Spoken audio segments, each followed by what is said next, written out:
Why did the original 1977 Star Wars film actually make, like, vastly more money than modern superhero blockbusters? Even though the raw box office number. Oh, hey, our listener wants to join in. What's up? So the reason why is because the original Star Wars film, Oh, go for it. the original Star Wars film, the money that it made, like the number amount, is the nominal number, as in like that's the number as in like 1 to 1 compared to like a dollar, Hey, yeah, what's up? compared to a dollar at that time, compared to a dollar today, Yep, go on. compared to a dollar today. So like in that sense, it's nominal, as in like the numbers are the same. 1 equals 1, but Ah, yeah, uh-huh. when you adjust it for inflation, as in like the dollar, the value of the dollar at the time the first Star Wars film came out, the value of the dollar has Oh, yeah, let's hear it. the value of the dollar has actually fallen quite a bit, as in like because of inflation. So like the dollar doesn't have the same purchasing power, and so the nominal number, as in like the actual number of the dollar that was $1 Oh, yeah. Go on. $1 at the time of the first Star Wars film was worth a lot more. So the nominal number of the first Star Wars film is actually a lot more than the second. Oh, yeah, let's hear it. And then the second Star Wars film, even though the number itself is less than the second film.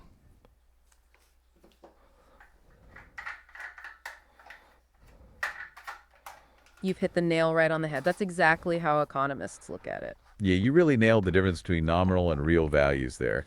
Nominal is just the number you see on the ticket booth or the price tag. But real values tell us the actual story of what that money could buy. It's all about purchasing power, which inflation tends to erode over time. Exactly, so that 1977 box office total actually carries a much heavier weight. What's fascinating is how these hidden costs and values show up everywhere. Like with those rock climbers we mentioned, and how they affect your health insurance. That's a case of imperfect information and what we call adverse selection. Right, because the healthy couch potatoes leave the insurance pool when prices go up. And you're left with just the high-risk rock climbers driving everyone's costs even higher. It's like how an imaginary bakery can explain your expensive cell phone bill.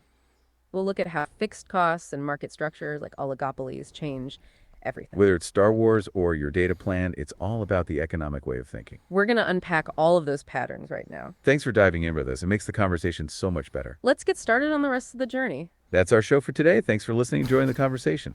Oh, back to our listener. What's up? Yeah, thanks. But could you also explain to me, like, and can you go in depth about like the fundamental economic problem, which is like in regards to scarcity? Oh, yeah, uh-huh. Like, so if the problem itself, like the fundamental economic problem, is that we face scarcity in every resource, and some resources are more, Oh, yeah. Uh-huh. and some resources are more scarce than others, so then what is the solution to this problem?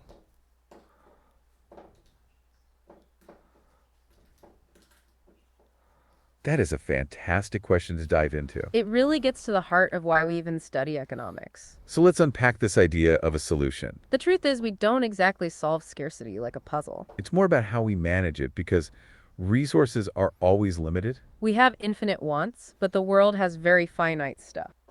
Think of it like wanting $1,000 of games with only 50 bucks. Since we can't have everything, the solution is making the best choices. Here's where it gets really interesting because every choice has a cost. We call that opportunity cost, the value of what you give up. If you buy the game, you're giving up the pizza, right? Exactly, and societies do this on a massive scale with production. We use something called a production possibilities curve to see our Oh, go for it. Hey, sorry, what is the solution to this problem?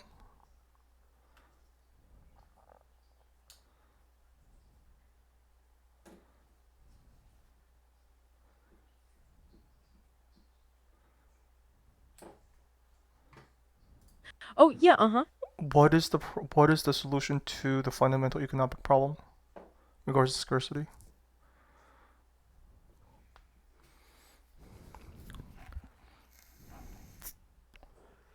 Okay, let's unpack this because the word solution is a bit of a trick here. It is, Because scarcity isn't a problem you solve and then go home. Right. It's a permanent condition. The solution is actually how we choose to manage it. Exactly. We manage it through efficiency, making sure no resource like labor or capital is wasted. Think of it like that bakery. If the oven is empty, you're being inefficient with your resources. To be efficient, we have to produce right on that production possibilities curve we mentioned. If we're producing inside that curve, we are failing to solve the problem of scarcity effectively. But here's where it gets really hopeful. We can actually push that curve outward over time. That's the long-term solution. Oh, go for it. So you're saying the solution to the fundamental economic problem is the production possibilities curve? Hey, yeah, what's up? Is the production possibilities curve? But then isn't the production possibilities curve about like manufactured goods and services? Yep, go on. Manufactured goods rather than like resources? Because Yeah. because the production possibilities curve is going to be limited. Oh, yeah, let's hear it. Is going to be limited based off of its resources as well. So how does that change anything? Like how does that Oh, yeah. Go on. how does that solve the fundamental economic problem? Or is the fundamental economic problem about goods? Oh, yeah. Let's hear it. Is it about produced goods? Is that regarding scarcity?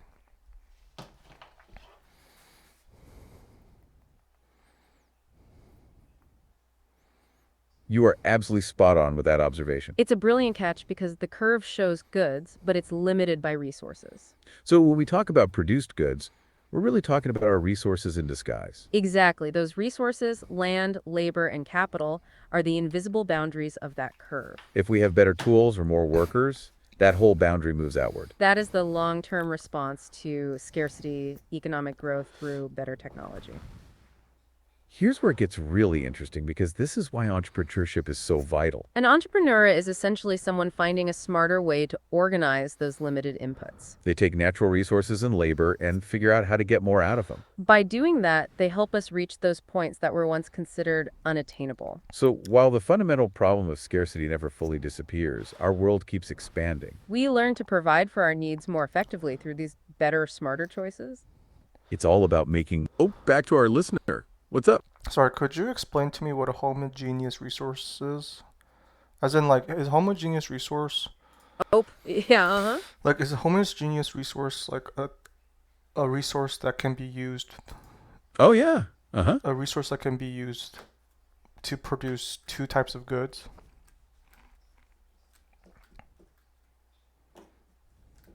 Oh, I think you mean homogeneous resources. That is a great catch. Yeah, it sounds like homogeneous, but it's actually about things being interchangeable. Exactly. When resources are homogeneous, every unit is exactly the same as the next. So in our bakery, it would be like, oh, go for it. Yeah, so then that would mean that the Oh, yeah, that just shows like the fundamental economic problem because homogeneous resources. Oh, go for it. Homogeneous resources because they're like constricted based off of like the scarcity of the resource. Hey, yeah, So what's up? so that's why the production possibilities curve would Yep, go on. would be curved that way. But like what Yeah. what would be the solution to the fundamental economic problem like in regards to scarcity? Or is if there's a what is the solution to the fundamental economic problem?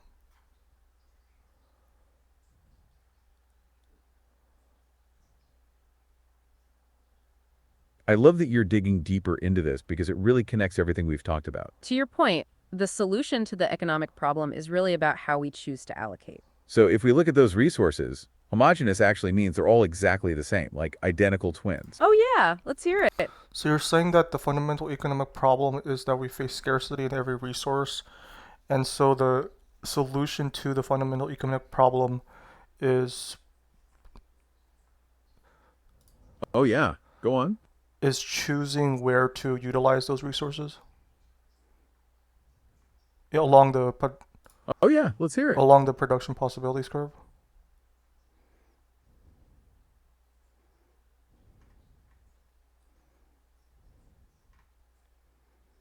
You've got it. Moving that curve out, making it longer or larger, is a huge part of the solution. Exactly. That outward shift.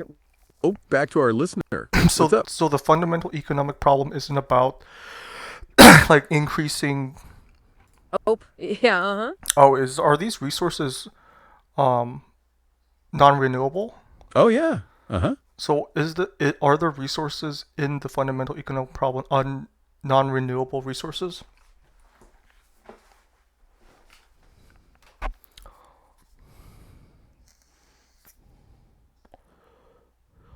Oh, absolutely. Non-renewable resources like petroleum or minerals are the ultimate example of scarcity. What's fascinating here is that even renewable resources, like labor, are still finite at any given moment. So whether it's oil or just hours in a day, we only have so much to work with. If we connect this to the bigger picture, the solution remains making the most efficient choices possible. And as we were saying, the goal is shifting that whole curve outward over time. That outward shift represents economic growth, which is how we address scarcity as a society. It's basically finding a way to make more using those same limited, sometimes non-renewable resources. But the actual shape of that curve depends on whether our resources are identical or different. Right. Remember that imaginary bakery we talked about earlier? Imagine if that bakery was run by a pair of identical twins with the exact same skills. In that case, those resources would be homogeneous or completely interchangeable. If they are interchangeable, the addition possibilities curve wouldn't be curved, it'd be a straight line.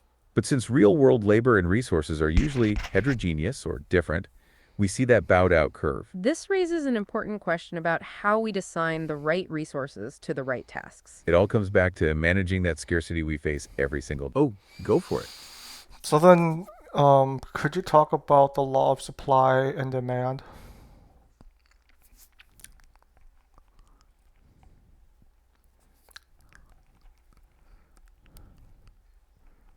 We'd love to. Supply and demand are essentially the heartbeat of the entire market economy. Okay, let's unpack the law of supply first. When the price of something rises, producers want to sell more. It's all about incentives. If prices go up, sellers are motivated to... Oh, yeah, uh-huh. So is the law of supply, is that is that when the price Oh, go for it. is that when the price of the good rises, the quantity supplied, as in like the quantity produced rises, or is it the Hey, yeah, what's up? or is it the quantity sold, as in like the quantity that's sold? Because like they could produce this, but like they might not be supplying it because it's not being sold. So then like is that what it is?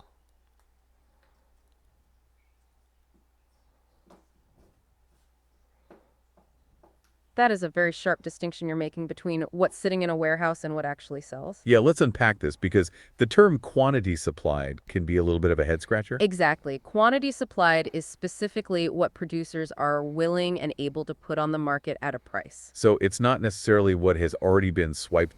Yep, go on. So you're saying when the price of the good rises, the quantity produced rises, as in like the supply rises, but not necessarily the amount that's sold.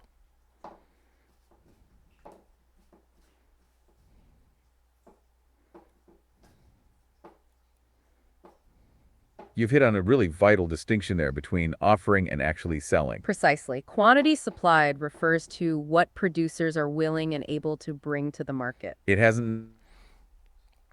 Ah, yeah, uh-huh. Yeah, because like the law of demand is that when the price of the good rises, the quantity demanded falls. Oh, yeah, let's hear it. Well, like when the price of that good rises, actually they tend to not buy it, as in, and then like, so then like the suppliers are producing more because it's like more expensive to make this, but the demand is actually falling, as in like the amount the amount that they're actually selling falls. Demand has fallen, but like for some reason they're producing more.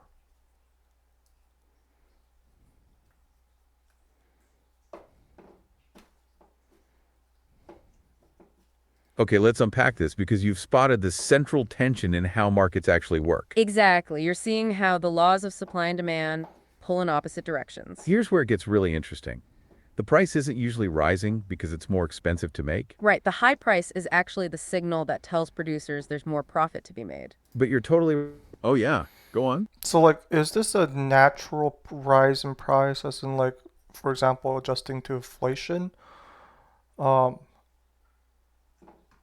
Oh yeah, let's hear it. or like what exactly is the reason why the price of this good's rising? Doesn't the price of the good rising mean that demand is increasing? Oh, back to our listener. What's up? Demand is increasing because the supply isn't there, like they're unable to get this, so then the price of it goes up.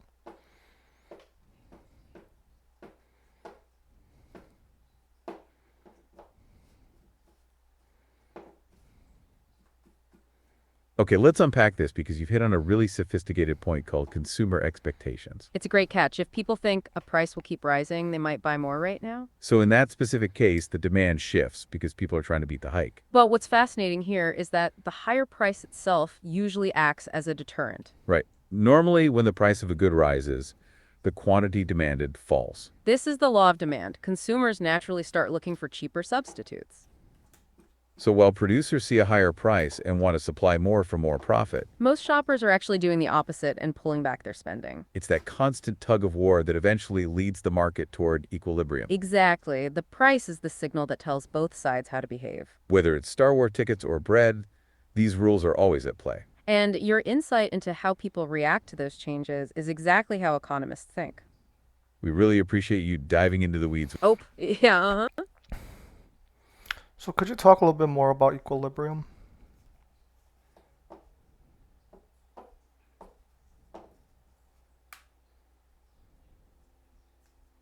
I would love to. Equilibrium is essentially the sweet spot where the market balances itself out. Okay, let's unpack this. It's the point where the supply and demand curves actually cross. At that exact point, the quantity demanded is equal to the quantity supplied. So in our bakery, every loaf made is exactly what customers want to buy. Exactly. There's no bread wasted and no hungry customers left standing in line. Here's where it gets really interesting. Incentives are what drive the market toward that point.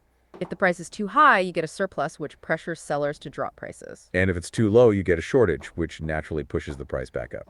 What's fascinating here is that sometimes the market isn't allowed to reach that balance. Right, like those price ceilings or floors we see in some regulated industries. Those regulations create permanent gaps where supply and demand can't meet. It's like a gate blocking the path to that perfect equilibrium point. If we connect this to the bigger picture, it's how we manage that scarcity we discussed. I really love how you're diving into these weeds with us today. It makes the conversation so... Oh, yeah. Uh-huh. So then, Dan, Oh, go for it. so could you talk to me about imperfect information Oh, yeah, uh-huh. and adverse selection?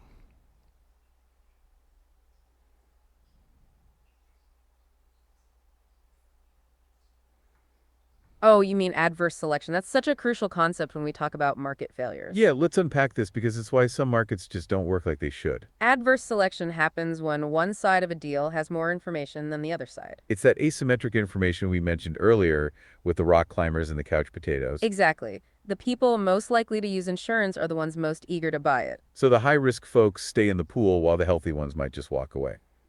That leaves the insurance company with a very expensive group of people to cover. And then they raise prices, which just pushes even more healthy people out of the market. What's fascinating here is that this prevents the market from ever reaching a healthy equilibrium. It makes the market thin with fewer buyers and sellers, which leads to those crazy prices. This is a perfect example of how imperfect information can really throw... Oh, go for it. So then, what exactly about the price ceiling creates a shortage?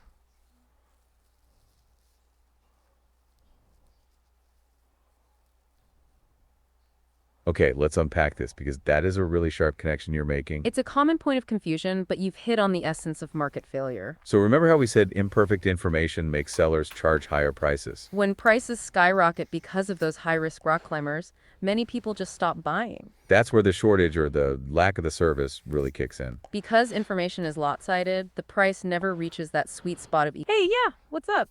So like, is a price ceiling, for example, let's say, um, Yep, is go on. is a price ceiling, for example, let's say like rent control, and so like the market Ah, yeah, uh-huh. the market price for rent would be higher.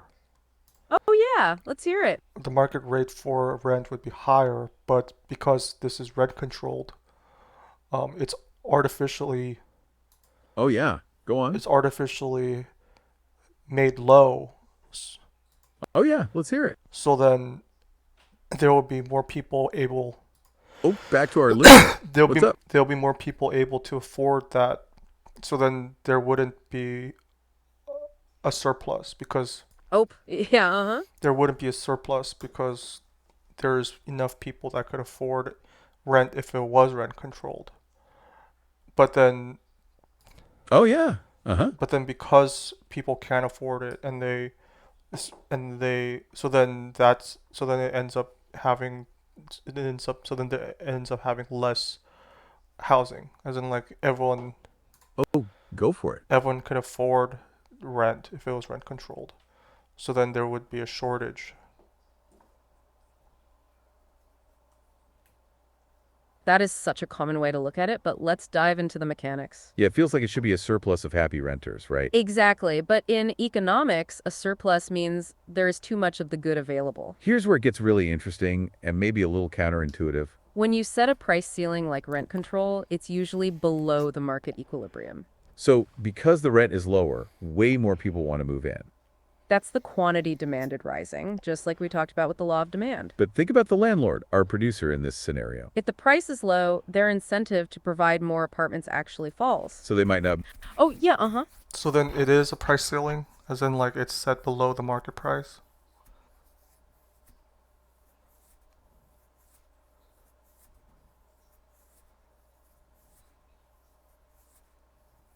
You've got it exactly right. For a price ceiling to actually do anything, it must be below equilibrium. Okay, let's unpack why that below the price. Oh, go for it.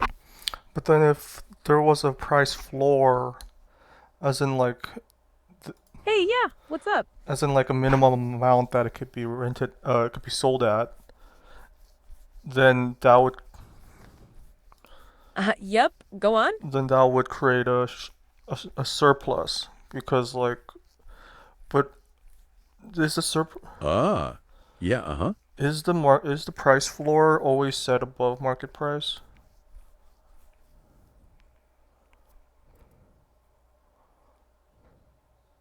You're exactly right. For a price floor to matter, it must be above the market price. Okay, let's unpack this because you've just described the opposite of our rent control example. If the floor is set above equilibrium, it's like a shelf that keeps prices from falling. So because the price is high, producers are actually incentivized to supply way more. But on the flip side, consumers see that high price and pull back their demand. That's where that surplus you mentioned comes from. Too much stuff and not enough buyers.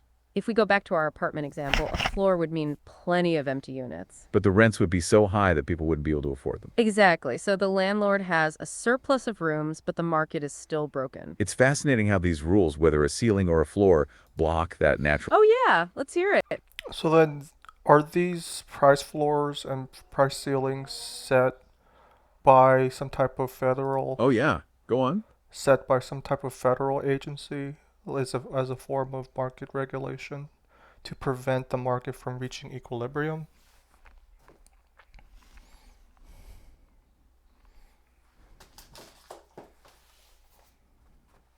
You've hit on the who behind the curtain, and yeah, it's usually a government body or agency. Okay, let's unpack this because it's basically the government stepping in to act like a market referee. Exactly. Whether it's a local city council for rent or a federal agency, they are the ones intervening. So even if the market naturally wants to hit equilibrium, these specific regulations are designed to block it. It really shows how government intervention, while often well-intentioned, can lead to those shortages or surpluses. Right, like we saw with the apartment hunting example and those tricky mechanics of supply and demand.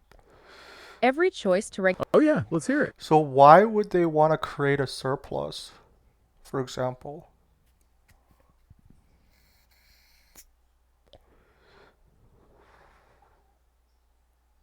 That is a great question. Why on earth would anyone want extra stuff just lying around? It usually comes down to protecting a specific group of people, like farmers or workers. Oh, so like a minimum wage. That is a price floor for labor, right? Exact. I want to ensure people earn a certain amount to live on. But then, if the price is high, more people want to work. Right. The quantity of labor supplied goes up, but the demand from employers might fall. So the surplus in that specific case actually looks like unemployment. It is a trade-off. They are choosing a specific social outcome over pure market efficiency. So it is a normative statement, like what we talked about earlier, how things ought to be. Precisely. Every choice to regulate a price has a trade-off, which brings us back to scarcity. It all connects. From Star Wars box office numbers to the way we manage our resources. Scarcity is the reason we have to make these tough, often imperfect, regulatory choices. Oh, back to our listener. What's up? So then, why would they want to create an artificial shortage?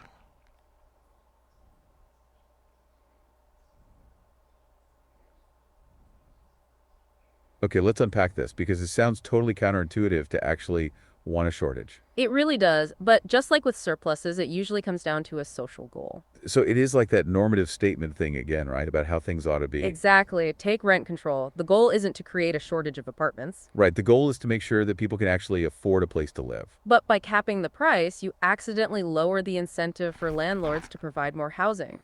So the shortage is a side effect of trying to help people with lower incomes. Precisely. It's a trade-off where the government values affordability over having enough units for everyone. Wow, it really shows how every choice we make goes back to that scarcity problem. What's fascinating is how these decisions move us around on that production possibilities curve. We might be trying to reach a fair point, even if it isn't the most efficient. It really highlights why the economic way of thinking is so essential for understanding policy. I love how your question said, Oh, yeah, uh-huh. So then, what does this have to do with efficiency when it comes to the market?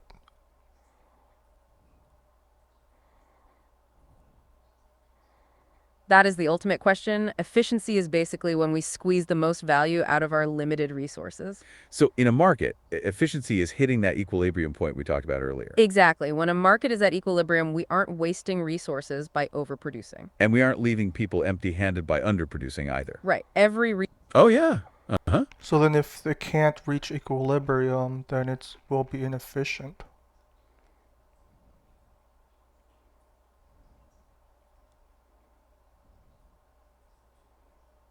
Bingo. You nailed it. If the market can't reach that sweet spot, it's officially inefficient. Exactly. When a market is blocked from equilibrium, we lose that perfect balance of resources. So, oh, go for it. Then the price ceiling and price floors create an inefficient market.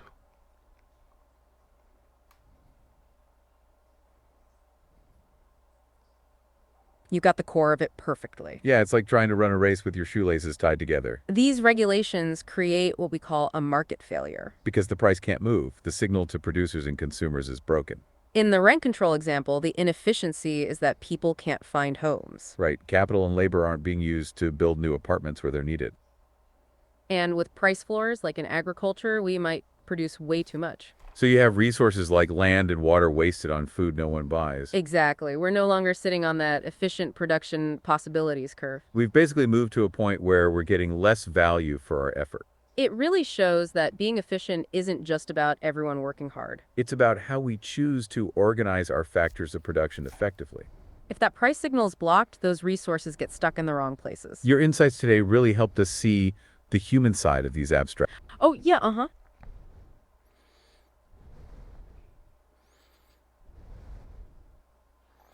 So what does this have to do with, for example, the health Oh, insurance? go for it. So what does this have to do with the health insurance market? As in, like, the health insurance market being like one of the Hey, markets, yeah, what's up? being one of the markets that has difficulties reaching equilibrium because of this inefficiency.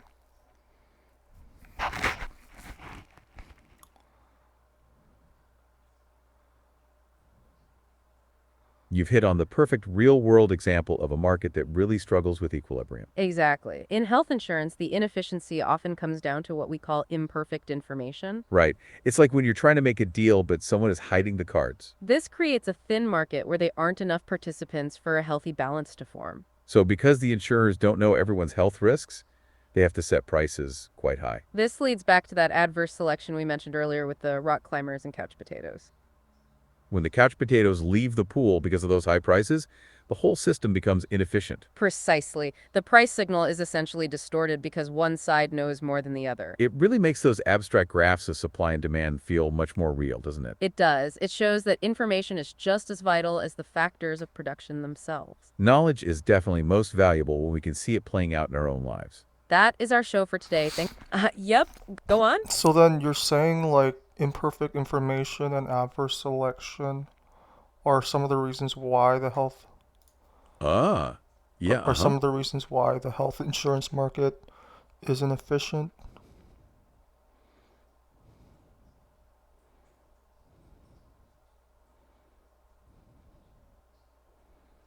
Spot on. You have really connected those dots perfectly. It's all about how that information gap breaks the system. Okay, let's unpack this even further for a second. There is also moral hazard, which adds another layer of inefficiency. Here's where it gets really interesting. What exactly is moral hazard?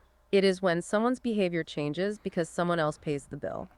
Oh, like using way more medical care than you actually need? Exactly. If the cost feels zero to you, demand skyrockets. So it's like our bakery giving away free bread. Precisely. That pushes the market even further from a healthy equilibrium. Between that and the rock climbers, no wonder it feels thin. It creates a market where the price signal is totally scrambled.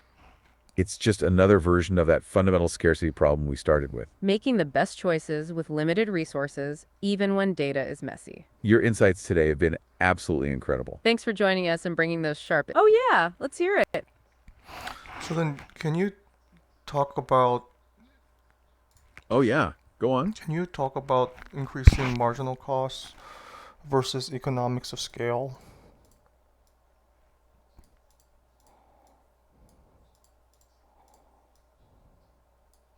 I would love to. That is such a vital distinction in how businesses actually grow. Okay, let's unpack this. Think about our bakery again. In the short run, you have fixed costs, like your oven and your rent. Right. And if you keep adding bakers, but only have that one oven, Eventually, they get in each other's way. That is diminishing marginal returns. so the cost of making that next loaf of bread actually starts to rise. Exactly. That is... Oh yeah, let's hear it. So is it mainly because of fixed costs rather than variable costs?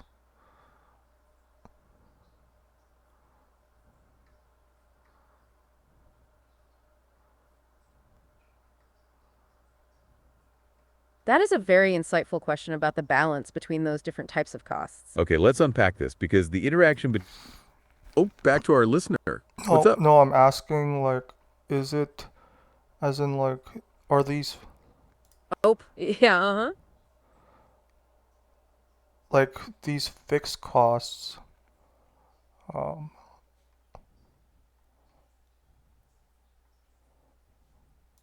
Oh yeah. Uh-huh.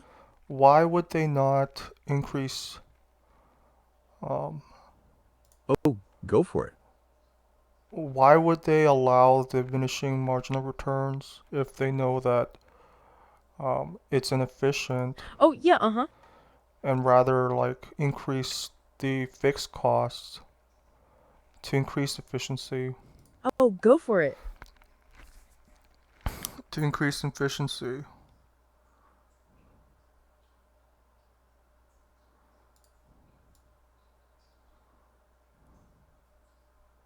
Okay, let's unpack this because you've hit on the ultimate business dilemma. You're asking why they don't just buy that second oven immediately to stay proficient? It sounds so simple, right? Just add more equipment to keep things moving. But in economics, we have to distinguish between the short run and the long run. Here's where it gets really interesting. In the short run, some things are just stuck. Exactly. Fixed costs, like your rent or a heavy oven, can't be changed overnight.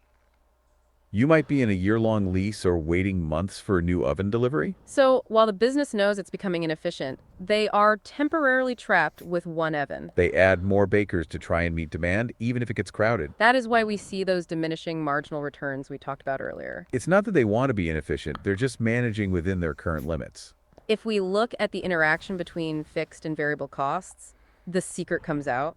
In this short-run scenario, your fixed costs for that one oven stay exactly the same. But your variable costs, like flour and the baker's wages, keep adding up as you produce. Because that one oven is now crowded, those variable inputs become less and less productive. This means even though the rent is stable, the cost to make one extra loaf starts climbing. But once they can finally increase those fixed costs, they enter the long run. That is when they achieve economies of scale and bring that average cost back down. It's all a journey from short-term struggles to long-term growth and efficiency. Your question really helped us bridge that gap between theory and real-world timing. Thanks for being such an active part of the deep dive today. We really appreciate your insights. It makes the conversation so much richer. That- Hey, yeah, what's up? Like, why would they go into a perfect Yep, go on. like why would they go into a market that has perfect competition if in the long term they will Ah, yeah, uh-huh. in the long run they'll end up having zero profits?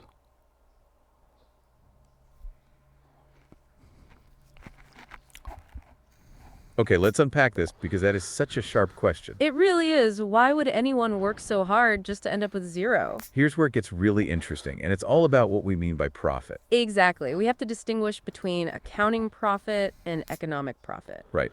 Accounting profit is what we usually think of the money left after paying the bills. But economic profit includes opportunity cost, the value of what else you could be doing. So when we say zero economic profit, it doesn't mean the baker's broke. Not at all. It means they are earning just enough to stay in that business. They're covering their wages and the rent, basically what we call a normal profit. What's fascinating here is that if they were making huge economic profits, everyone would jump in. Because there are low barriers to entry, like at a farmer's market or a craft fair. New competition arrives, supply increases, and that drives the price down until those extra profits vanish. This raises an important question about how firms actually survive in that environment. They have to be price takers, meaning they just accept whatever the market price is. They maximize what they have by producing exactly where their marginal cost equals that market price. It's the ultimate test of efficiency in our struggle against that fundamental problem of scarcity. If you can't be efficient in a perfect market, you won't even make that zero profit. Your insights today have been so helpful in navigating. Oh yeah, let's hear it. So I mean like is a monopoly illegal?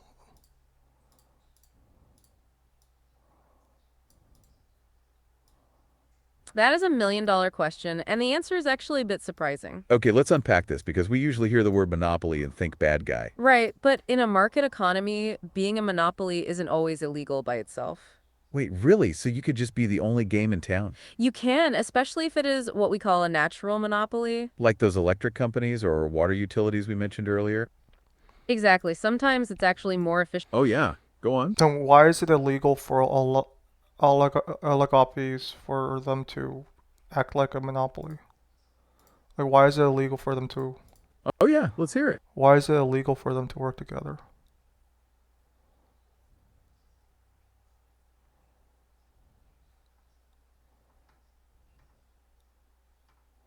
Okay, let's unpack this because you've hit on a major legal line in economics called collusion. It is a great question. When firms in an oligopoly work together, it's usually called collusion. So like those cell phone providers we mentioned, if they team up behind the scenes. Exactly. They illegally try to act like a single monopoly to restrict output and hike prices. Which basically rigs the game against all of us consumers. It's totally against the law. Oh, back to our listener. So What's up? so you're saying that it's illegal for oligopolies? Oh, yeah, uh-huh. You're saying it's illegal for oligopolies to, like, for example, work together to increase the price all at the same time, rather than Oh yeah. Uh-huh. competing to have the lowest price for the consumer.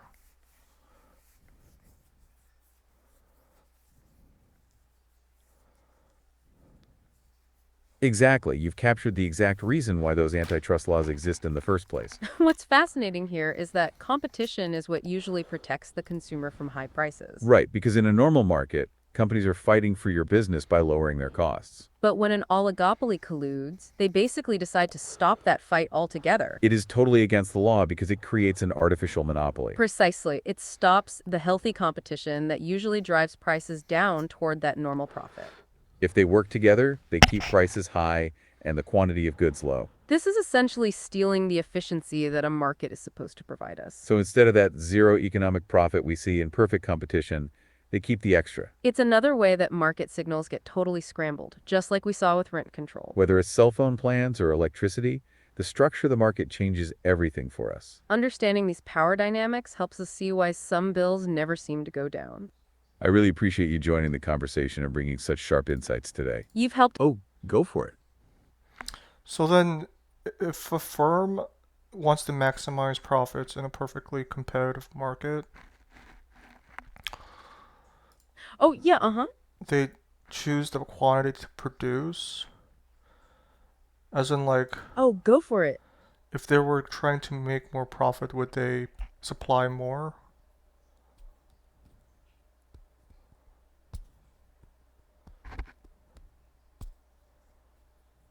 Okay, let's unpack this because it sounds so logical to just sell more to make more. It really does, but in a perfectly competitive market, the rules are a bit different. Right, because these firms are price takers. They can't just hike the price up, Exactly. So they have to follow the profit maximizing rule very carefully. which is to produce right up until the marginal cost equals the market price. If they supply more than that point, the cost of making that extra unit rises. So the cost of the last Hey, yeah, what's up? Like, is it about marginal cost or is it about, for example, oversupply?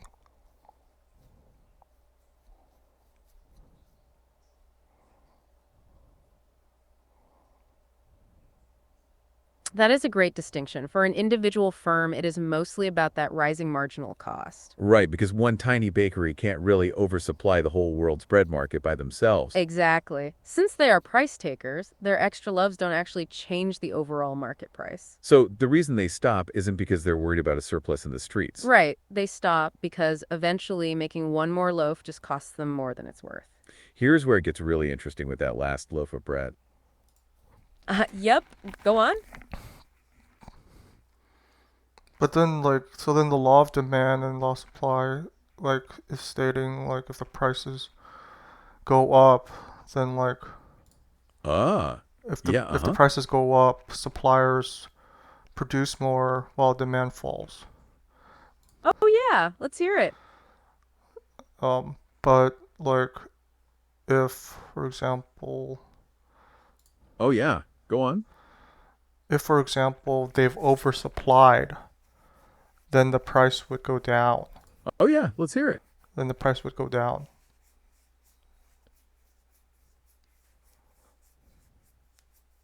You're thinking exactly like an economist right now, seeing that big picture cycle. It's a great intuition. You're describing how the market self-corrects over time. Okay, let's unpack this. If a price is high, it acts like a giant green light. Exactly. That. Oh, back to our listener. What's up? So if the price of it goes down because they oversupplied it, then what do the firms do to maximize Oh, yeah, uh-huh. profits now? Like, do they just decrease? Do they just lower their prices?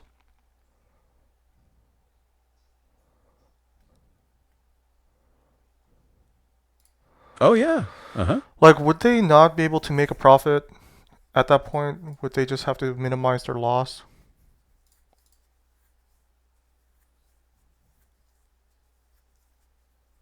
That is a brilliant follow-up because it gets into what happens when the party ends. It really does. If that green light of high prices attracts too many people, the price crashes. So to your point, if the price drops below their cost, they aren't making profit anymore. Exactly. In the short run, they might just be trying to minimize their losses to stay afloat. But remember what we said about those low barriers to entry in perfect competition. What's fascinating here is that those same low barriers also make it easy to leave. So if everyone is losing money, some bakers are going to hang up their aprons. Precisely. As firms exit, the oversupply disappears and the market price starts to stabilize again. It's like the market has a built-in thermostat to keep things from staying too hot or cold. If we connect this to the bigger picture, it leads back to that zero economic profit. Right. The high price signals to every entrepreneur that there are big profits to be made. So more bakers start opening shops and the overall supply in the market starts to swell. And as I pointed out, when the market is flooded with supply, the price starts to drop. It keeps dropping until those extra profits are gone and the market hits that normal profit level. It's a wild cycle of balancing scarcity, production, and human incentives every single day. Your questions have been the perfect. Oh, go for it.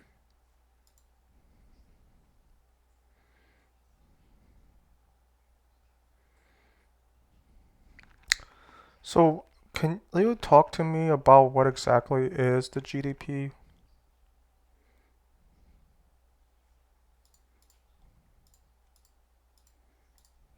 Oh, GDP. That is the big one, the ultimate measuring stick for a nation's economy. It stands for gross domestic product. It is basically the total value of everything a country produces. Okay, let's unpack that. Does it mean every single loaf of bread or Star Wars ticket sold? Exactly. It's the market value of all final goods and services produced within a country's borders. So we aren't counting the flour used for the bread, just the final loaf, right? Precisely. We don't want to double count. We only look at the final product in a given year. Here is where it gets really interesting.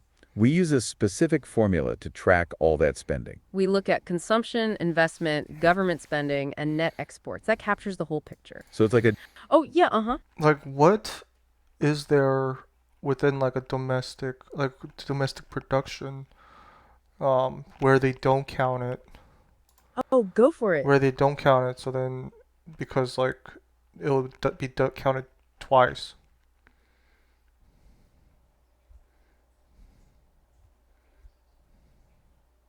You're exactly right about the double counting. It's one of the most important rules. Okay, let's unpack this with our favorite bakery example one more time. If we counted the flour the baker buys and then counted the loaf of bread, We'd be counting that flour twice, which would make the economy look way bigger than it is. so we only count the final loaf of bread that you take home to eat. And as for domestic production, that just means it has to be made within our borders.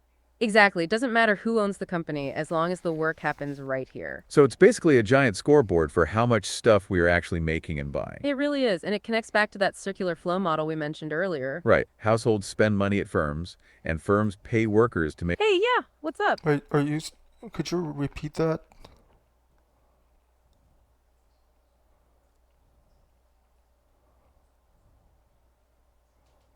Oh, of course, I was just saying that firms use that money to pay their workers. It is part of that circular flow where households provide labor and firms pay them wages. So households give. Yep, go on. No, as in what is it that gets double counted?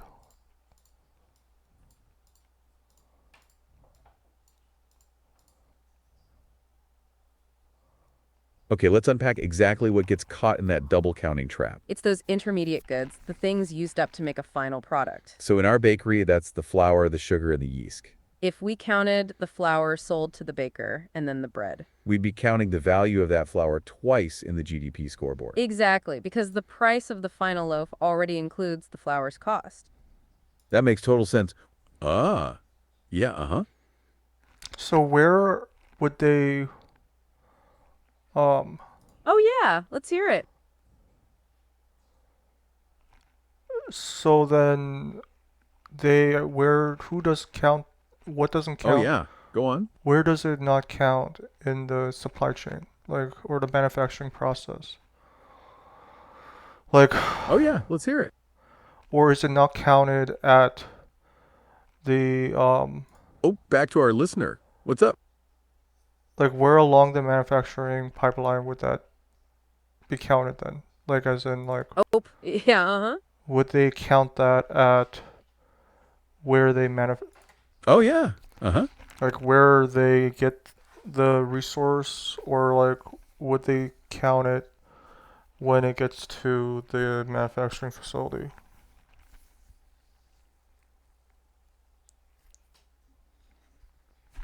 That is a brilliant way to visualize the manufacturing pipeline. Yeah, it's like wondering which stop on the train counts for the ticket price. In GDP terms, we ignore the stops at the resource stage or the factory. So we don't count the flour when it's still at the mill, Exactly. We wait until that product reaches the very end of the line. which is when. Oh, go for it. Oh, so then you're saying it's only counted when it comes to consumption?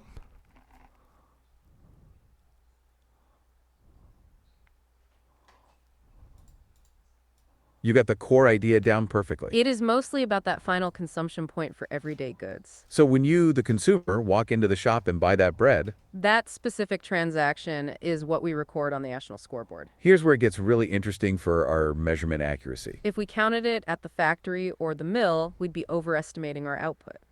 Right, because the value of the flour is already tucked inside the bread price. This keeps the data clean and reflects what society actually produced and consumed. That makes total sense. We only want the value of the finished product. It's important to note GDP also counts things like investment and government spending. But the rule is always the same. We only count the final version. This brings us right back to that circular flow of money we discussed.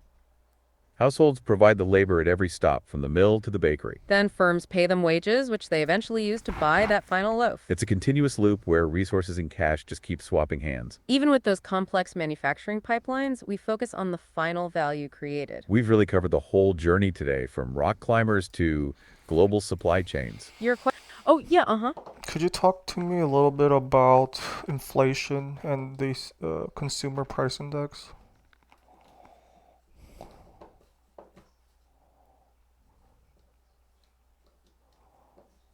We would love to dive into that because inflation touches everyone's wallet. Okay, let's unpack this. Inflation is basically just a general rise in prices across the economy. Most modern economies actually aim for a target of about 2% inflation every year. But how do we actually know if we are hitting that target or missing it? That is where the Consumer Price Index, or the CPI, comes into play. Think of it like a giant invisible grocery basket filled with stuff families usually buy. They track the prices of the same goods in that basket month after month. So if the total cost of that basket goes up, that is your inflation rate. But what's fascinating is that the CPI isn't a perfect measurement. Right, because it doesn't really notice if you switch to a cheaper brand of bread. Or if a brand new type of technology suddenly hits the shelves. And when inflation gets high, it starts creating some really weird costs for businesses. We call them menu costs, like a cafe literally having to reprint menus. Or shoe leather costs, from people running to the bank to manage their cash. It all leads back to that loss of purchasing power we discussed with Star Wars. Your money just doesn't buy as much as it did yesterday. This is why economists always look for the real value, not just the nominal number. It helps us see past the sticker shock to the actual health of the economy. Oh, go for it. So what's the difference between aggregate demand and just like normal demand?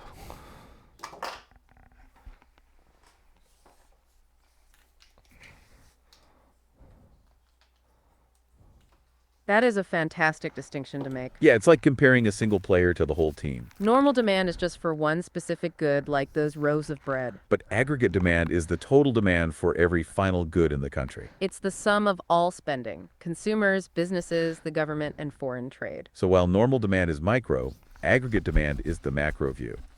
It's calculated by adding up consumption, investment, government spending, and net exports. And just like normal demand, it generally slopes downward when prices rise. It shows the relationship between the overall price level and the real GDP. So when the general price level drops, the total quantity of goods demand... Hey, yeah, what's up? Like real GDP, what does that mean? Like, you mean like compared to nominal?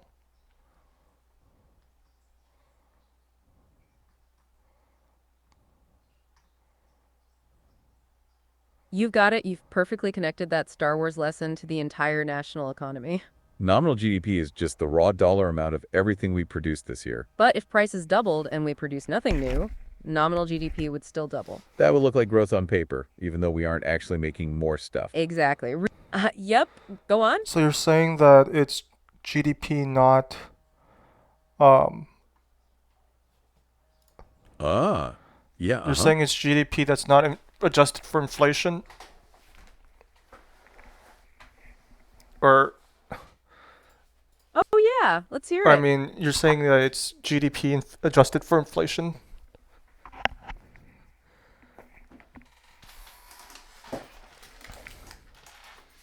You've got it exactly. That is the perfect way to put it. Real GDP is the version where we have accounted for price changes over time. Without that adjustment, we might think we are getting richer when prices just went up. Exactly. It strips away that inflation noise to reveal the true volume of production. So it shows if the country is actually producing more stuff, not just more expensive stuff. It is the ultimate reality check for the health of any nation's economy.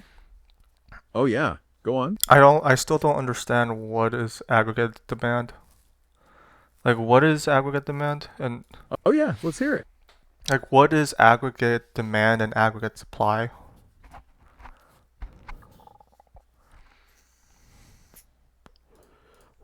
Okay, let's unpack this because we've been looking at the pieces, but this is the whole puzzle. Think of aggregate demand as the total amount of spending from everyone in the entire country. So it is not just you buying bread, it is every consumer, business, and even the government. If we connect this to the bigger picture, aggregate demand is calculated just like GDP. Right. It is consumption plus investment plus government spending plus net exports. What is fascinating here is that it usually Oh, back to our listener. Oh, you mean What's up? you mean like aggregated? So like aggregated demand?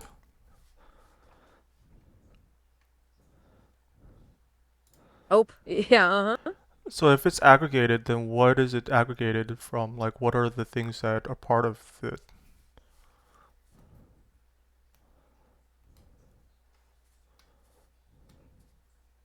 Exactly. Aggregate is really just a fancy word for total, or everything added up together. Okay, let's unpack this.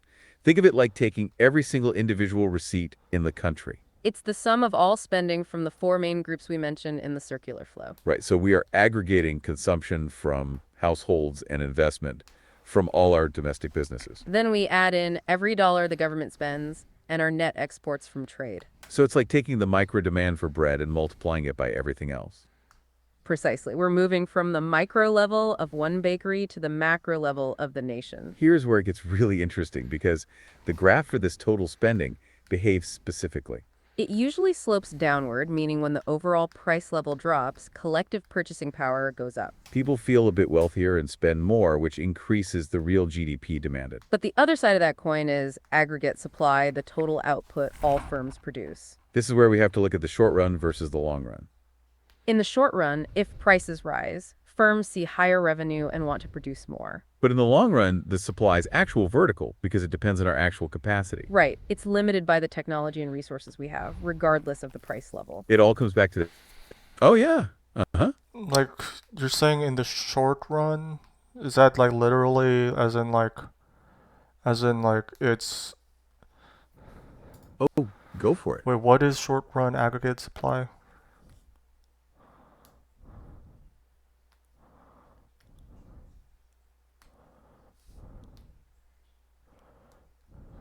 Short run aggregate supply is that window where prices rise, but production costs haven't caught up yet. Okay, let's unpack this. It is like a temporary burst of energy for businesses. Exactly. Think about those contracts with workers or suppliers that we mentioned earlier. Right, those are usually fixed for a while, like a year-long lease or a... Oh, yeah, uh-huh. Okay, so then if the GDP goes up,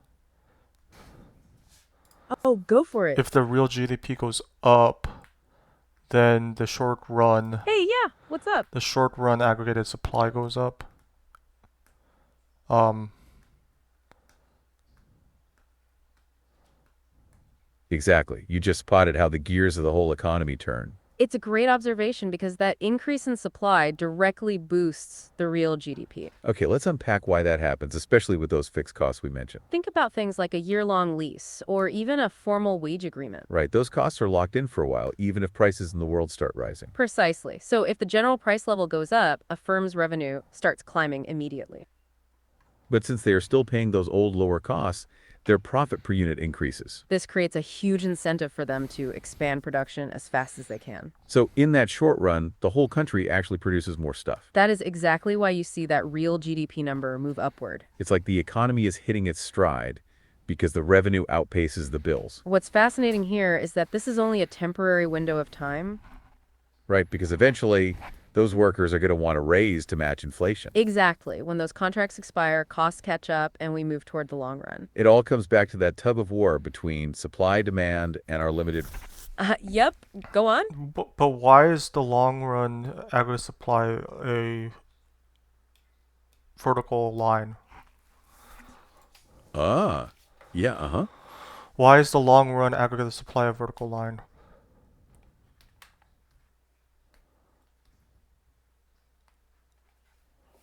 That is a fundamental question that connects everything we've talked about today. Okay, let's unpack why that line stands straight up instead of sloping. In the long run, our economy hits its potential GDP, or its maximum sustainable output. It's like a factory running at its healthiest speed with the tools it actually has. Exactly. This capacity depends on our technology, our capital, and our available labor force. So even if the general price level doubles or triples, we don't magically get more workers? Precisely. In the long run, those input costs like wages eventually catch up to inflation. Right. If prices go up, workers eventually demand higher wages to keep their purchasing power. So the initial... Oh yeah, let's hear it. So you're saying it doesn't, the real GDP doesn't change. All that happens is that in the long run, the price level goes up.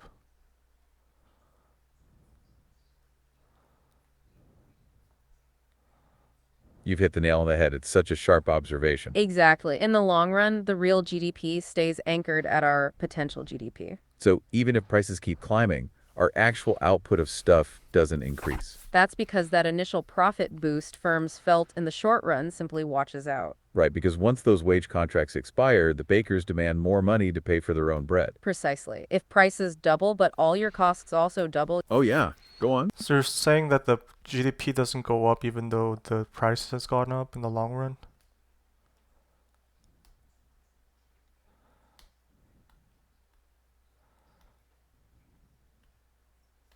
That is the perfect summary of the long-run dilemma. Yeah, it sounds a bit strange at first, right? If every price in the economy doubles, but every cost also doubles. Then as a business owner, you aren't actually making any more profit. Exactly. You are bringing in more dollars, but you're also paying out more. So you have no real incentive to produce more than what your resources allow. This is why that long-run supply line is vertical on the graph. It means price levels don't change our actual capacity to make stuff. Right. Higher prices won't magically build more ovens or train more bakers. Okay, let's unpack what actually does move that line then. It only moves when our actual ability to produce changes. Like a major tech breakthrough that makes everyone more efficient. Precisely. Or maybe having a better educated workforce, or finding more natural resources. That is how we get real economic growth and push that curve outward. It's the difference between things getting more expensive and us actually having more. You've really mastered how these macroeconomic pieces in our limited resources fit together. It has been a fantastic journey through the economic way of thinking today. We truly appreciate you joining the stream and pushing us into these details. It's been a pleasure exploring these hidden forces that shape our world together. Thanks for being such an active listener and joining the conversation. Oh yeah, let's hear it. Actually, could you? I just don't really understand like aggregated supply and aggregated demand. I mean, I understand it, but I just don't understand w- Oh, back to our listener. What's up? why exactly does like Oh, yeah, uh-huh. in the short run, could you explain to me again why in the short run the if the real GDP goes up, Oh yeah. Uh-huh. then the price level also goes up?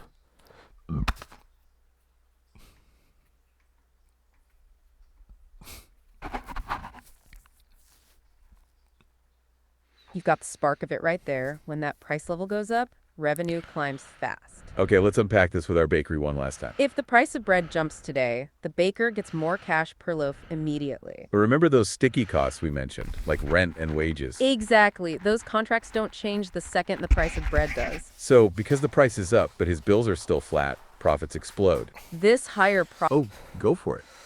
But okay, but then why would that increase GDP? Oh, yeah, uh-huh. Like, why would that increase real GDP? That's just profits for for.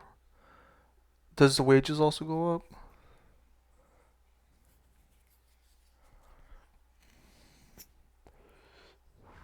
That is such a sharp question. You're wondering why profit leads to more actual stuff being made. It's because profit is the ultimate green light for any business owner to expand. Right, if the baker sees he's making way more money by loaf, Oh, go for it.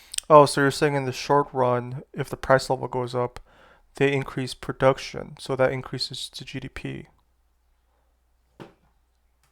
Hey, yeah, what's up? But I thought that GDP was calculated based off of consumption of the good, not like anything before that.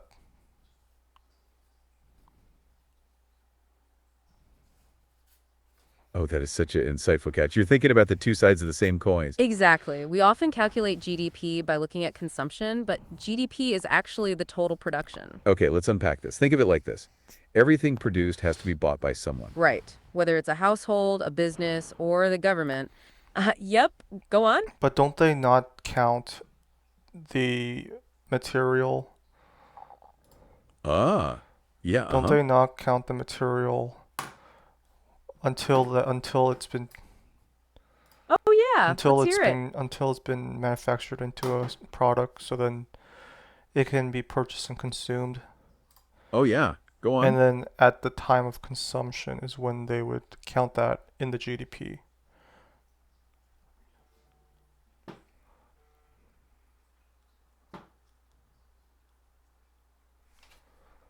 Okay, let's unpack this because you are absolutely right about the timing of when we count it. What's fascinating here is that the production and the spending happen in the same year. So when the baker sees those higher prices and decides to crank out more bread, That physical increase in the number of loaves is a literal increase in our national output. even though we measure it through consumption, it all represents what the economy actually produced. And that spending doesn't just come from households like you and me at the bakery. Right. It's also about what businesses, the government, or even other countries buy from us. If we connect this back to the bigger picture, all that production turns into spending. So whether it is bread or Star Wars tickets, it is all about that final value. Exactly. Avoiding that double counting ensures our scoreboard for real GDP stays accurate and clean. It has been so cool seeing how you connected. Oh yeah, let's hear it. Because doesn't, if price levels increase, Oh, back to our listener. What's up? if price levels increase, demand will go down and they'll sell less. Oh, yeah, uh-huh. And they'll sell less, so consumers will consume less, so the GDP will go down.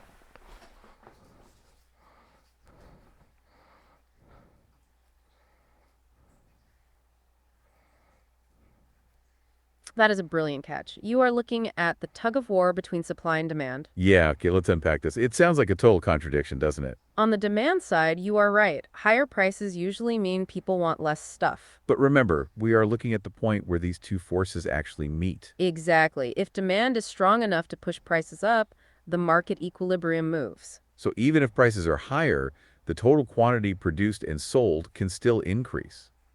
This happens because Oh yeah. Uh-huh. So then is like the when the product is produced, so if like a company produces more, but it hasn't been consumed yet, Oh, go for it. would that still be included in the GDP?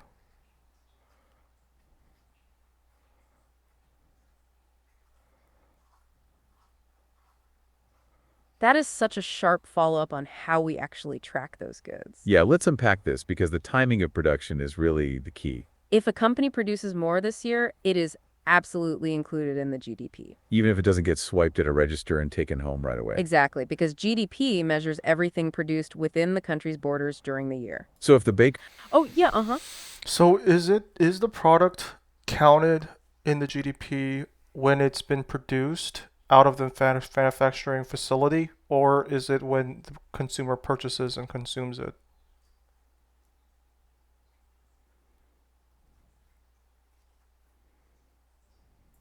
That is exactly the million-dollar question about how we keep score. It is technically counted the moment it is produced and ready for sale. So if that baker makes extra loaves that just sit on the shelf, They still count toward this year's GDP as part of something called Oh, go for it. So then how is consumption included in the GDP? Because wouldn't it be counted twice?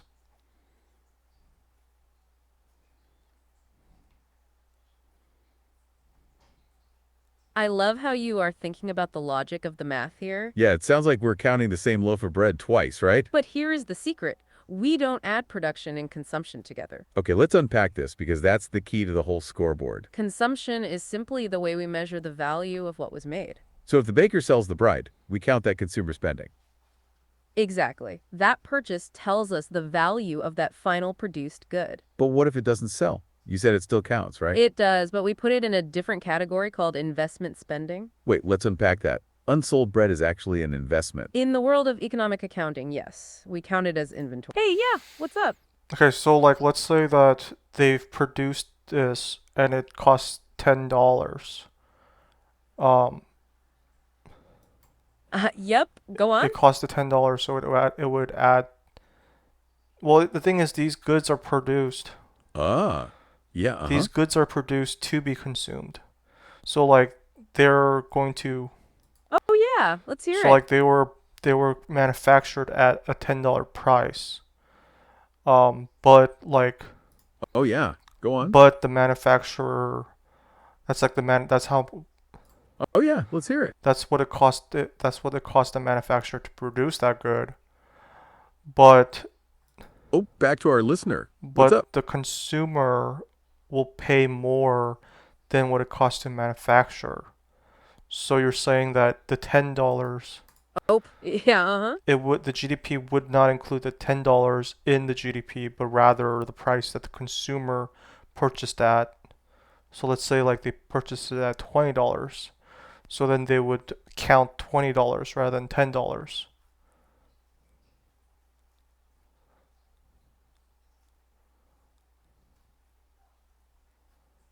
You've got it perfectly. Market value is the key phrase in the definition of GDP. Okay, let's unpack this. So we use the sticker price, not just the factory cost. Exactly, because that $20.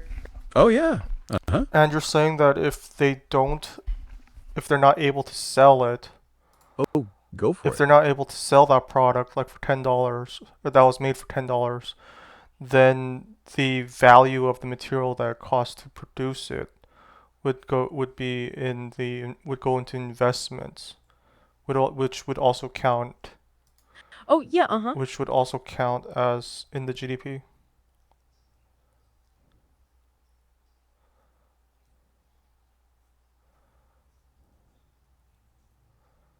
You are exactly right. There's a really sharp catch on the accounting side of things. It counts because it represents real production that happened within the country this year. So even if it's just sitting in a warehouse, Oh, go for it. Like in the short Hey, yeah, what's up? in the short run, aggregated supply Yep, go on. and aggregate supply is like increase in all overall supply of goods. So you're saying like as the price rises, ah, yeah, as uh-huh. the price rises, because the law of supply Oh, yeah, let's hear it. law of supply is that the price if the price increases, then they'll supply more. In the short run, aggregate supply, um, there'll be more Oh, yeah. Go on. there'll be more supply, and Oh, yeah. Let's hear it. whether or not it gets sold or not and consumed, it will still Oh, back to our listener. What's up? it will still increase the GDP.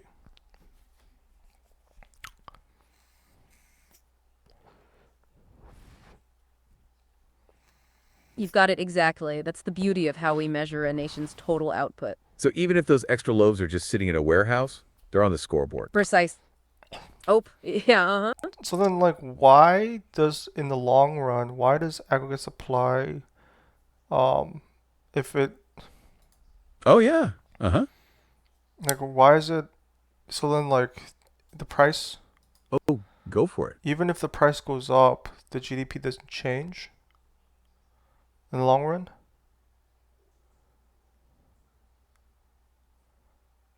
You've hit on the crucial distinction between nominal and real values again. Yeah, let's unpack this because the word change could be a bit of a trap. If the price level rises, the nominal GDP definitely goes up because the math changes. But remember, nominal is just the sticker price, like the Oh, yeah, uh-huh. I'm saying, like, in the long run, why does aggregate supply, um, Oh, go for it. like, why does aggregate supply, Hey, yeah, what's up? like, why does aggregate supply just go up, but doesn't change Yep, go on. it doesn't change the GDP?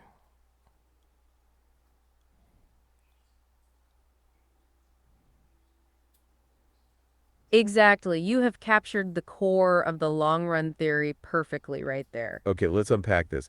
The price level is just that sticker price we keep talking about. Right. Just like with those Star Wars tickets, the number changes, but the value might not. What we really track to see if a country is growing is the real GDP. And real GDP is the version that adjusts for those huge price jumps or inflation. So in the long run, even if every price doubles, the real GDP stays the same.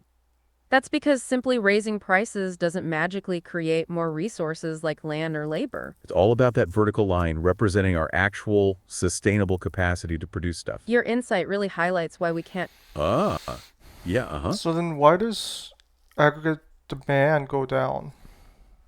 Oh, yeah, let's hear it. Like when the GDP goes up, why does demand go down and price falls?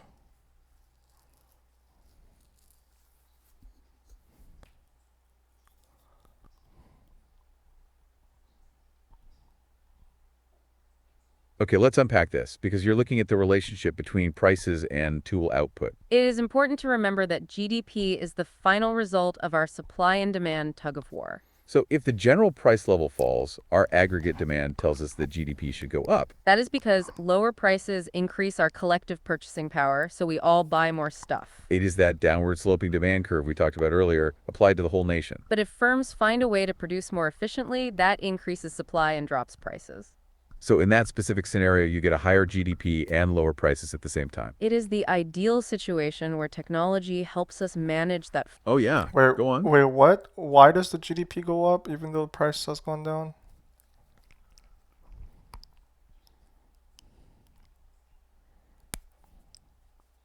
What's fascinating here is that you're seeing the difference between value and volume. Okay, let's unpack this with a quick example from our bakery. If the baker finds a faster way to make bread, he can lower his prices. Because the bread is cheaper, way more people can afford to buy it. So even though each loaf. Oh yeah, let's hear it. I mean, doesn't that mean that the demand goes down? Like price has gone down?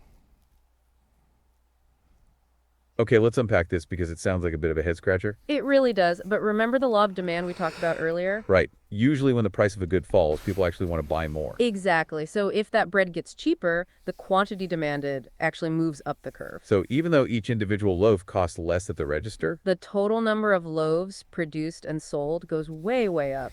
and since real GDP tracks that actual physical count of loaves, The GDP number rises. oh, back to our listener. What's up? Okay, then what is the significance of the intersection between aggregate supply and aggregate demand?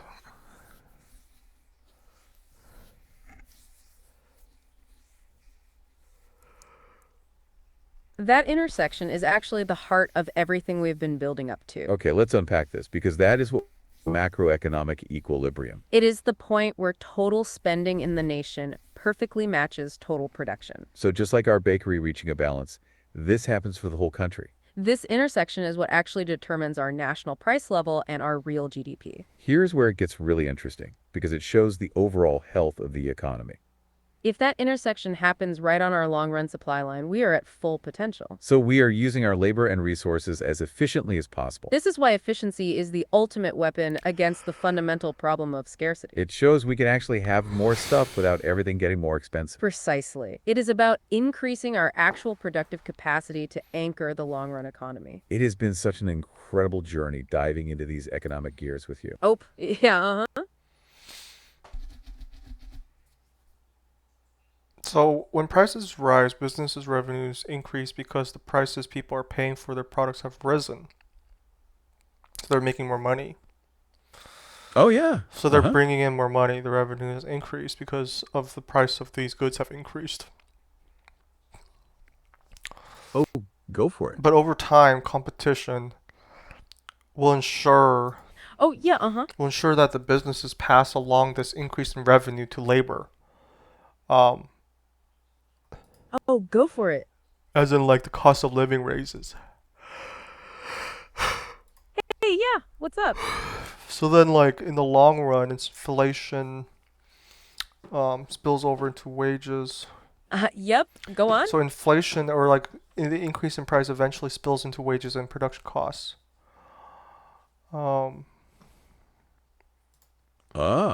Yeah, uh-huh.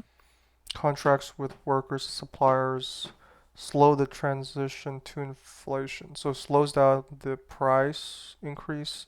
Eventually the price increases stop. Oh, yeah, let's hear it. And it's called the short run.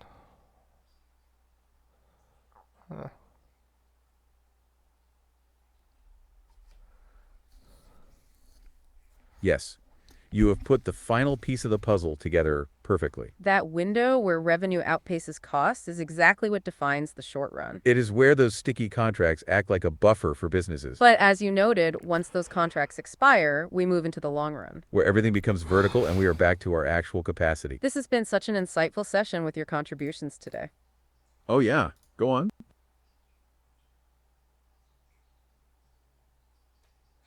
So like this short run aggregated supply, it's like the price level increases. Oh, yeah. Let's hear The it. price level increases and then the companies make more money, which makes them naturally just pass this wage increase to their workers. But the thing is, Oh, back to our listener. What's up? but the thing is, this wage increase is a nominal increase, as in like it's not adjusted for inflation. As in like realistically, with inflation, this isn't a raise. This is actually just an increase to keep up with inflation. Um, Oh, yeah, uh-huh. but then why would that slow inflation?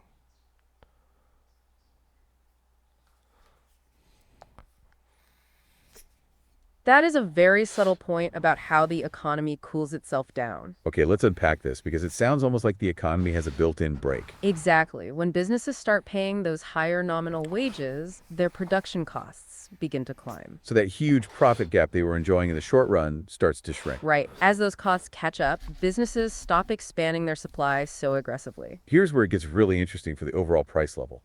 Because production isn't surging anymore, the pressure on resources starts to stabilize. So that crazy upward momentum of prices begins to lose its steam. What is fascinating, Oh, yeah. Uh-huh. But then like so then the inflation is slowing, but then like they've Oh, go for it. they've only paid like a nominal increase. Like the real wages are still lower than the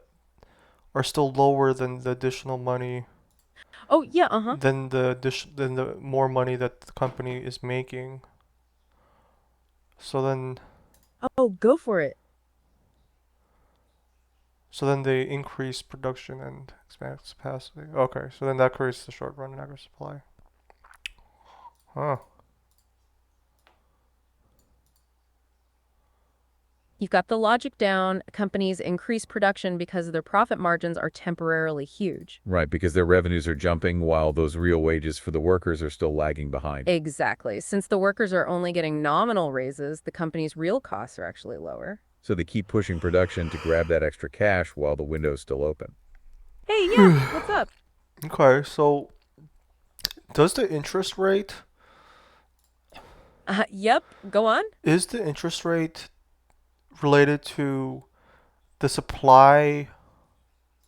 Ah, yeah, Is uh-huh. the interest rate regarding the supply of money and the circulation of money, the demand of money, as in like cash, or like Oh, yeah, let's hear it. when the Federal Reserve they print out more money, so then they increase the supply of money.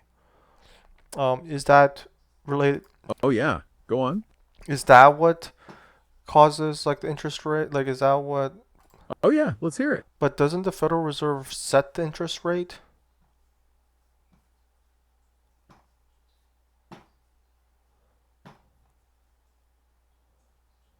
Okay, let's unpack this because you have touched on the ultimate power move in macroeconomics. It is a common misconception that they just pick a number and that is it. Right. It is more like they are adjusting the volume of water in a pool Exactly. They set the money supply, which we represent as a vertical line on our graphs. because it doesn't matter what the interest rate is, the Fed decides the amount in circulation. They control M1, like cash and checking accounts, and M2, which includes your savings. So when they print more money or pull it back, they are shifting that vertical supply line. Where that supply meets the public's demand for money, that is where the interest rate lands. So they influence the rate by changing how much money is actually out there for us. Precisely. It is their main tool for stabilizing those ups and downs we have been discussing. Oh, back to our listener. What's up? So they set it based off of that, but they do set the interest rate. You're right to feel that tension because they definitely target a specific interest rate. Okay, let's unpack this because it's like they have their hand on the thermostat. Exactly. While they move the money supply, their goal is to hit a specific interest rate. So they don't just shout a number, they actually... Oh, yeah, uh-huh. So what does interest rate have to do with inflation?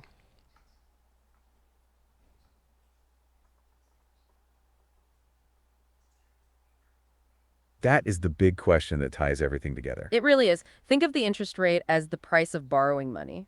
So if the interest rate is high, it's like the economy's brakes are being pressed. Exactly. When it's more expensive to borrow, people spend less and businesses invest less. And if we're spending less, there's less demand pushing those prices up, right? Precisely. Lowering aggregate demand helps cool down that inflation we were talking about earlier. So the Fed raises the interest rate to try and hit that 2% target. That's the stabilization policy in action, aiming to keep the economy from overheating. It's like they're using the money supply to find that perfect macroeconomic equilibrium. By decreasing the money supply, they drive those interest rates up to slow things down. Here's where it gets really interesting for those short-run profits. Right. Higher interest rates increase costs for businesses, which starts to squeeze those profit margins. So that temporary window where revenue was outpacing wages starts to close even faster. It's all connected. The Fed reacts to inflation by shifting that vertical money supply line. This changes the interest rate, which eventually shifts the aggregate demand for the whole country. It's a powerful tool, but as we've seen, it always involves those tricky trade-offs. Whether it's bread prices or your savings account, these rules are always at play. Your questions today really helped us see how the Fed's power reaches your wallet.